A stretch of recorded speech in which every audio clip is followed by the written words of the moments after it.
Et on en parle donc de ce Yom Yerushalayim. Près de 70 000 personnes ont participé hier à Jérusalem à la traditionnelle marche des drapeaux.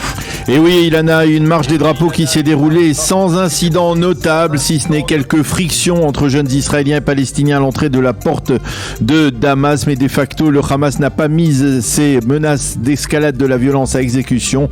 Et cette marche s'est donc terminée en début de soirée sur l'esplanade du mur occidental par des chants et des danses pour marquer donc le 55e anniversaire de la réunification de Jérusalem. Ce n'est qu'à la fin de cette marche d'ailleurs que l'on a assisté à des échauffourées entre Israéliens et Palestiniens dans certains quartiers de l'Est de la capitale. La police a dû faire face à des attaques de la part de certains Palestiniens. Le Magen David Adom a traité 13 blessés dont 2 policiers, mais d'une manière générale, donc au sein des services de sécurité, on se déclare satisfait par le déroulement des événements d'hier. En marche dans le quartier de Sheikh Jarrah, des Israéliens masqués ont agressé le correspondant de la chaîne arabe de la télévision publique israélienne. Ils l'ont aspergé de gaz et lorsqu'il était à terre, lui ont dérobé son téléphone.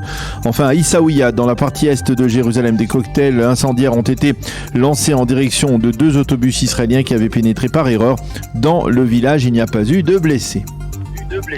Alors, outre la marche des drapeaux, cette journée de Jérusalem a été aussi marquée par 2 cérémonies. Oui, effectivement, la première en début de soirée, elle s'est tenue sur la colline des munitions au lieu des combats de la guerre des 6 jours à Jérusalem. Au cours de cette cérémonie, le président de l'État Yitzhak Herzog et le Premier ministre Naftali Bennett ont appelé à un retour à l'unité au sein de la nation. Naftali Bennett a d'ailleurs regretté dans son allocution que Jérusalem ne soit la fête que du mouvement sioniste religieux. Mais la ville n'appartient pas à une seule communauté, mais à tout un peuple, a déclaré le Premier ministre. Plus tard, le président de l'État était l'invité d'honneur de la yeshiva de Merkaz Arabe, la yeshiva du Rav Kook, et il a déclaré à cette occasion que la souveraineté d'Israël sur l'intégralité de Jérusalem était juste sur le plan moral et sur celui des racines du peuple d'Israël. Jérusalem est unifiée et tout à fait particulière, a dit le président. Nous devons préserver notre unité et respecter les symboles de l'État, a encore précisé Yitzhak Herzog. A noté que le Premier ministre Naftali Bennett n'a pas été invité à la cérémonie du Merkaz Arabe, ce qui est tout à fait exceptionnel. Dans le reste de l'actualité, les ministres israéliens réunis hier en Conseil des ministres exceptionnel ont décidé par ailleurs de faire de l'ordre dans le dossier des drapeaux palestiniens. Oui, le Conseil des ministres s'est réuni dans l'enceinte de l'Université hébraïque de Jérusalem à l'occasion du Yom Yerushalayim. Les ministres ont d'abord voté un plan quinquennal de développement de la capitale d'un montant de près d'1 milliard de shekels, mais ils ont également décidé de répondre au malaise ressenti ces dernières semaines par de nombreux Israéliens. Ils ont donc voté en faveur d'un projet de loi visant à interdire de brandir des drapeaux palestiniens sur les campus universitaires. Comme vous le savez, cela s'est produit récemment à l'université de Tel Aviv ou à celle de Be'er Sheva. Le projet de loi a été déposé par le député Likoud Eli Cohen. Il devrait être soumis au vote de la Knesset dès mercredi.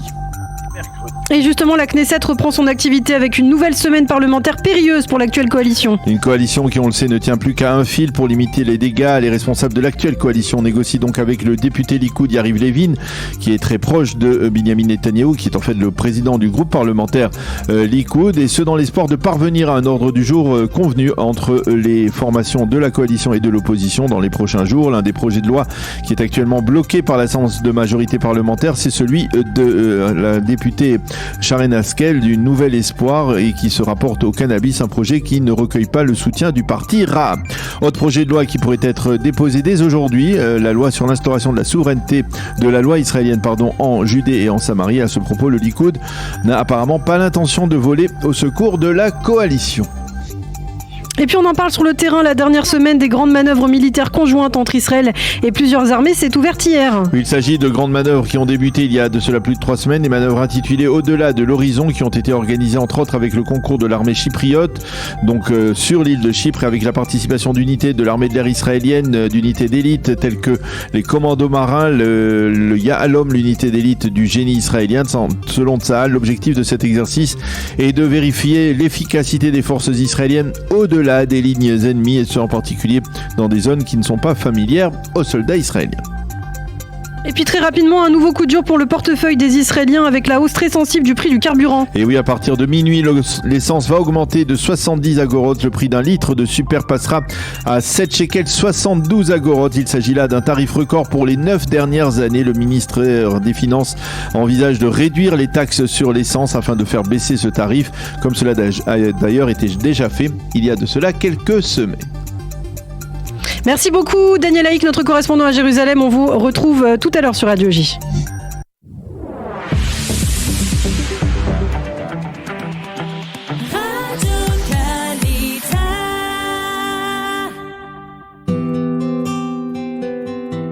Une page météo pour clôturer ce premier journal d'information. Légère baisse des températures, mais un temps toujours très chaud et sec sur l'ensemble du territoire israélien. Il fera aujourd'hui 31 degrés à Jérusalem, 27 à Tel Aviv et 40 degrés à Eilat.